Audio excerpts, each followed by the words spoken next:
Hey everybody, welcome back to my Project 13. Thanks for coming on by and checking out this video. Appreciate your time and your support.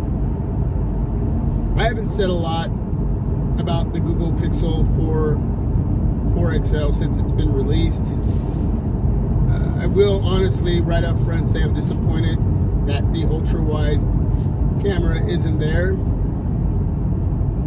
And it's really taken the excitement out of wanting to bring in a smartphone that lacks in certain areas, which I was willing to deal with. I'm trying to come to terms, for me personally, and a lot of you may not even think this way, but remember, your money is your money, and how you invest it is how you invest it. But for me personally, even though you become part of the reviewing process of any smartphone I bring in, it starts with me and the decision making of what I'm going to bring in and what I'm going to review. And with that comes a financial decision. And for me, the Google Pixel 4 and 4 XL lacks certain areas, but I didn't expect it to lack in the area when it came to the cameras with that ultra wide shooter. We always talk about checking off the boxes, the pros and cons, doing your homework. I talk about that. I've seen a lot of other YouTubers talk about that. To make that checklist, to make sure you know that that's what you're going to bring in. And a lot of the times it works out, sometimes it still doesn't work out and it ends up going back. For me, the ultra wide shooter was very important, looking forward to doing camera comparisons with other devices that I have here on my Project 13, especially the iPhone 11. Now, there wasn't, that I know of, any conversation during the Google event on video. It was all about the cameras. Even though the cameras are lacking, you have a regular wide and a telephoto. You don't have an ultra wide, but they had a lot of conversation on those two cameras. And the biggest statement of the day: so while wide angle can be fun, we think telephoto is more important. Now, I don't know if they're doing research on this or if it's just Google making that decision, because they said we. They didn't say, well, we did studies, we asked you, and the feedback was. It's we. So, in my opinion, they're not even talking about me. They're talking about themselves, making a decision that overall the average user isn't going to utilize ultra wide. They're going to utilize telephoto, and I'm sure it's amazing. I'm watching the reviews.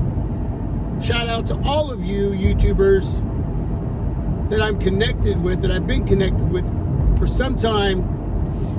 Shout out to you for the videos that you're kicking out.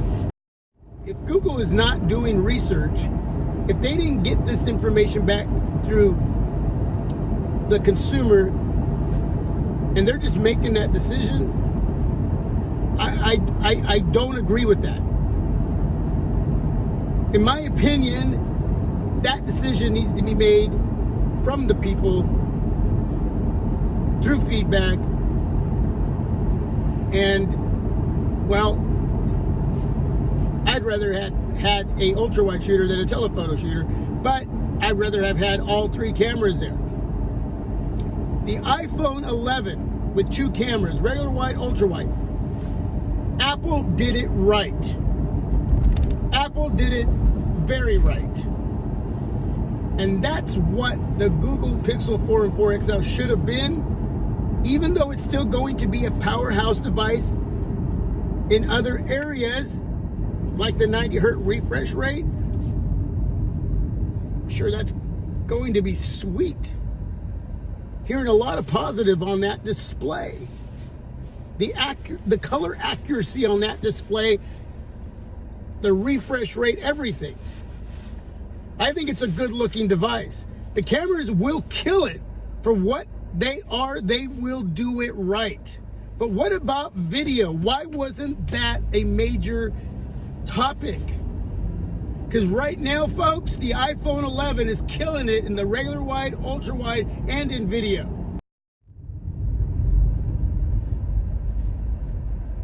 And here's the thing. I bring in the Google Pixel 4 or 4 XL, and I'm doing a comparison. Picture quality on both devices, I'm sure, going to be super close. The challenge is going to be probably amazing. The best of all year. Well, there are other devices out there. There are that have really good cameras. But I'm going to go with these two devices. Because everybody's always looking towards a Pixel device to kill it when it comes to the cameras. The iPhone 11 Pro and Pro Max are killing it when it comes to taking pics and shooting video. So you got picture quality. They're probably going to be really, really close. Low light as well. Sure, you can take a picture of the stars with a Google Pixel 4 and 4 XL. Check out the solar system, okay? Can't do that on the iPhone 11, but whatever.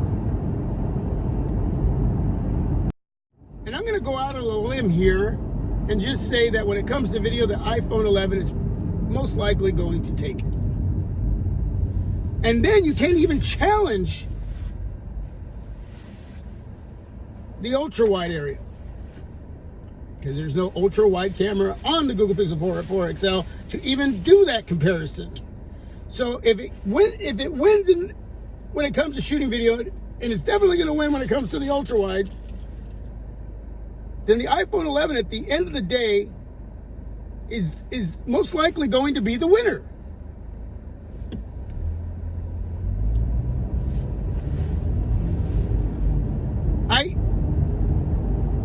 I'm just disappointed, man. I really am. My gut sank.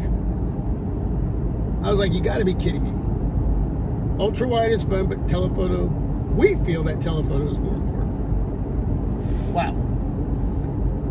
And right now, the iPhone 11 for me has the best cameras. And coming from me, an Android user, for what I've had in house, the S10 Plus is in third place. The OnePlus 7 Pro is in second place. And my iPhone 11 is in first place. I have to bring in the Google Pixel 4 or 4 XL to test out the cameras, to at least see what the picture quality is going to be in regular wide. There will be some telephoto pics as well. But again, we're not going to be able to test out that ultra wide. And when it comes to video, it's not coming close to what I have here in-house with the iPhone 11. It's not.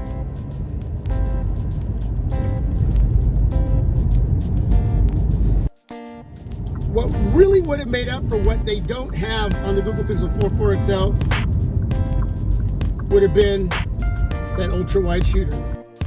So while wide angle can be fun, we think telephoto is more important.